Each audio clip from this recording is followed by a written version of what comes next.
বিয়ের দিন কনের জুতো চুরি হয়ে গেল বিয়ে বাড়ি থেকে। তোমরা এরকম অদ্ভুত কথা কোনো সময় শুনেছো? একদম সত্যি বলছি, বিশ্বাস করো, একটুও বাড়িয়ে বলছি না। 24শে জানুয়ারির যে ব্রাইড ছিল শর্মিলা, তাকেই সাজাতে গিয়েছিলাম হাওড়ায় আবার 26শে জানুয়ারি 2025। তো ওর রিসেপশনে সাজাতে গিয়ে এমনই ঘটনা শুনলাম। পরপর ব্লগটা দেখতে থাকো, অনেক কিছু জানবে। গাড়ি থেকে নামলাম, ওই যে পেছনে গাড়ি চলে যাচ্ছে, মানে ছেড়ে দে মা কেঁদে বাঁচি অবস্থা। এত জ্যাম, বাপরে বাপ, সে কখন বেরিয়েছি, মানে 2 ঘন্টার ওপরে হয়ে গেছে। আমরা উবেরেই বসে আছি, মানে ইন ড্রাইভেই বসেছিলাম। তো জাস্ট নেমেছি, লোকেশনটা এই এই দেখাচ্ছে, তালতলা শক্তি মন্দির। ব্রাইডের হাজবেন্ড আসছে আমাদেরকে নিতে, দেখা যাক। যেখানে নেমেছিলাম তার খানিক দূরেই ছিল ব্রাইডের শ্বশুরবাড়ির লোকেশন। তো ব্রাইডের সাথে যখন প্রথম দেখা হলো, ওকে আগে শাড়ি পরিয়ে নিয়েছিলাম, তারপর চটপট জিজ্ঞাসা করেছিলাম মেকআপের ব্যাপারে। আজকে তোমার রিসেপশন 26শে জানুয়ারি, তো 24শে জানুয়ারি তুমি বিয়ের ডেটের জন্য সেজেছিলে। কতক্ষণ ছিল মেকআপটা? অনেকক্ষণ ছিল, আমি মনে হয় তার পরের দিন 8টা করে কি 9টার কাছাকাছি তুলেছি। মানে রাত 9টা? হ্যাঁ। ওরে বাবা, তুমি মাঝখানে ফোন করেছিলাম তোমাকে, তখন তুমি বলছিলে যে এখনো আমি মেকআপ তুলিনি। আচ্ছা, মানে পরের দিন রাত 9টা, 8টা কি 9টার দিকে তুমি মেকআপ তুলেছো? ওকে, এমনি সব ঠিকঠাক ছিল? হ্যাঁ ছিল সব। ওকে ওকে, চলো তাহলে আজকে কি চাইছো? আজকেও কি আমার উপর ছেড়ে দিচ্ছ? একদম যেরকম আপনার ভাল লাগে, আমার গ্রুম কি পড়ছে সেটা আপনি দেখে নিয়েছেন, আর সেই রকম ভাবেই আমাকে করে দেবেন। ওকে ওকে, চলো। আজকে শাড়িটা ভীষণ সুন্দর, অলরেডি তুমি পরেই ফেলেছো, তো চলো স্টার্ট করছি। এইবার আসি সেই ঘটনা, ব্রাইডের জুতো কিভাবে বিয়ে বাড়ি থেকে চুরি হলো। ব্রাইডের মুখেই শুনে নাও, এবং আপকামিং ব্রাইডরাও সতর্কে থেকো। আমার জুতোটা আমি স্টেজের এক ধারে খুলে গেছি বিয়ে করতে। এবারে বিয়ে থা করে এসেছি, এসে দেখছি স্টেজের ওখানে জুতোটা নেই। এবার খুঁজছে, সবাই মনে হয় ভাবছে ছেলের বাড়ির লোক এরকম নিয়ে নিয়েছে। আচ্ছা, এই তো যাই হোক, গিয়ে বসে স্টেজে বসে আছি। তারপরে আমার বাড়ির লোকজন এসে ছেলের জুতো নিয়ে চলে গেছে। এবার অনেকক্ষণ হয়ে গেছে, তখন না জুতোটা খুঁজে পাইনি, অন্যদের খুঁজতে পাঠিয়েছি, খুঁজে পাইনি, সবাই এসছে। তারপরে পাচ্ছি না, হ্যাঁ তাহলে বর পক্ষকে জিজ্ঞাসা করছে, ওরা বলছে না না আমরা নিইনি। এইবারে তারপরে অনেকক্ষণ পর দেখলাম ক্যামেরা, মানে ফটোগ্রাফার, সে দেখালো যে স্টেজের নিচে একটা ছেঁড়া জুতো পড়ে আছে। তখন দেখছি যে মানে এটা কি, তো অনুমান করছো মানে তোমার জুতো নিয়ে গিয়ে ছেঁড়া জুতো রেখে গেছে। মানে মানে শেষমেশ ব্রাইডের জুতো আজকাল চুরি হচ্ছে বিয়ে বাড়িতে, না একটু সাবধানে থেকো কিন্তু জুতো টুতো নিয়ে, ভাবো অবস্থা।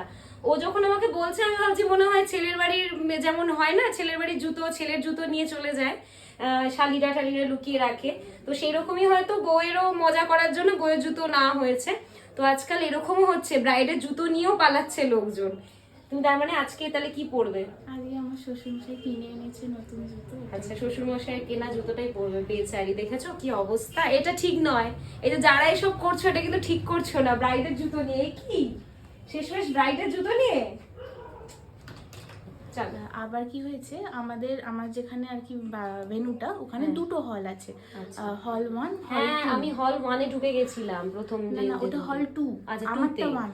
ওকে ওকে। এবারে হল 2টা একটু কি ব্যবস্থা করেছে, হল 2টাতে সমস্ত স্টার্টার্স এসব রাখা হয়েছিল, বরকনে ওখানে ছিল। আর তার মানে হল 2টা আগে পড়বে, এন্ট্রি গেট থেকে এসে আগে হল 2টা পড়বে, তারপর আমার হল 1টা পড়বে, তারপর একটা অন্য জায়গা মেনুর জায়গা আছে, ওইখানে হল 2তে যারা আর কি করছিল কাজটা, তাদের ওইখানে আর কি খাবারের ব্যবস্থা করা হয়েছে।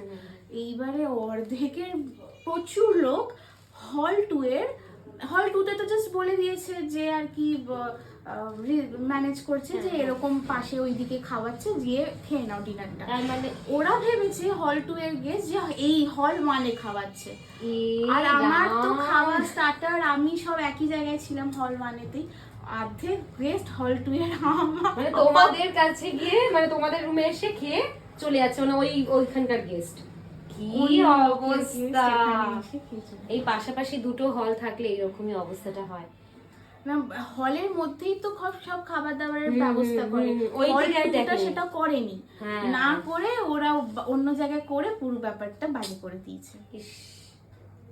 আর কেউ বুঝতেও পারবে না না ওই টাইমে কি না, হচ্ছে না আমার হচ্ছে। যে মামা শ্বশুর সে আর কি বুঝতে পেরেছেন, তো সে কিছু কিছু লোককে বলেছে এরকম, কিন্তু বেশি আর কতজনকে উনি বা কত এসব চিনি বা দেখবেন, কতজনকে। উনি এমনি বরের পার্টির আর কি করে আর অত বুঝতে পারবে, এইসব ব্যাপার।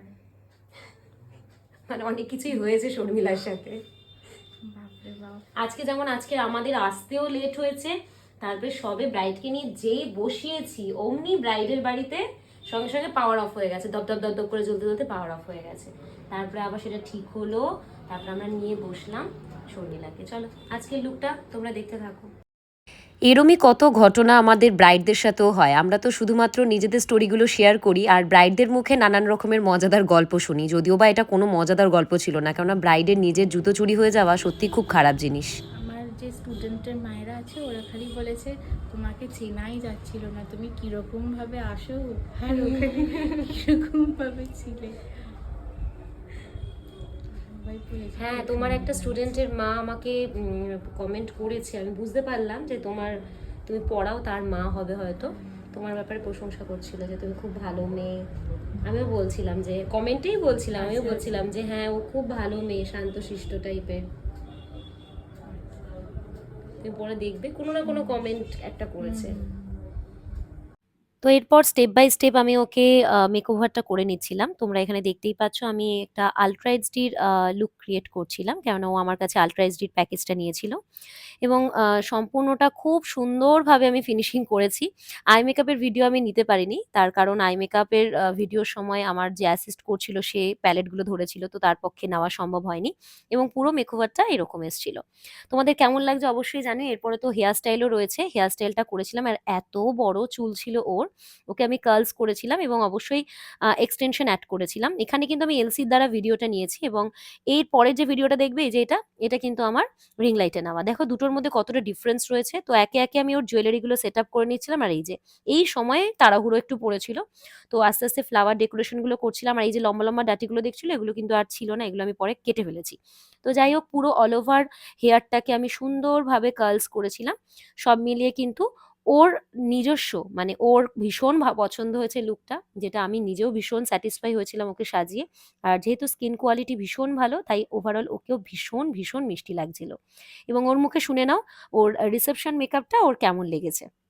লুক খুব ভালো লেগেছে, সুন্দর হয়েছে অল ওভার। হ্যাঁ তুমি একটু বলেছিলে একটু ওয়েস্টার্ন স্টাইলটা একটু ফলো করবে। ওকে একদম সেরকম হয়েছে, ওকে ওকে, চলো এনজয় করো আজকে রিসেপশন পার্টি। ব্রাইডকে সাজানোর পর আমাদের গ্রুম একটু টাচ আপ দিয়ে নিচ্ছিল, তো গ্রুমকেও আমি সাজিয়ে নিয়েছিলাম চটপট করে। তো আমাদের গ্রুম কিন্তু প্রচন্ড পরিমাণে ঘামছিল, সেই অনুযায়ী আমি জাস্ট কনসিলার দিয়ে ওর মেকআপটা কমপ্লিট করেছিলাম এবং সাথে ভালোভাবে পাউডার সেট করে দিয়েছিলাম এবং হেয়ারটাকেও সেট করছিলাম আমার গ্রুমের। তো সব মিলিয়ে ওভারঅল বর বউ দুজনকেই দেখতেই পাচ্ছ কেমন লাগছে এবং দুজনেই কিন্তু ভীষণ স্যাটিসফাই ছিল। আর শর্মিলা কিন্তু কলকা চাইনি, তাই জন্য আমি ওকে কলকা করে দিইনি। সব মিলিয়ে 26শে জানুয়ারি কিন্তু ভীষণ ভালোভাবে দিনটা কেটেছে। আর তোমাদের কেমন লাগলো শর্মিলার লুকটা অবশ্যই জানাতে ভুলো না।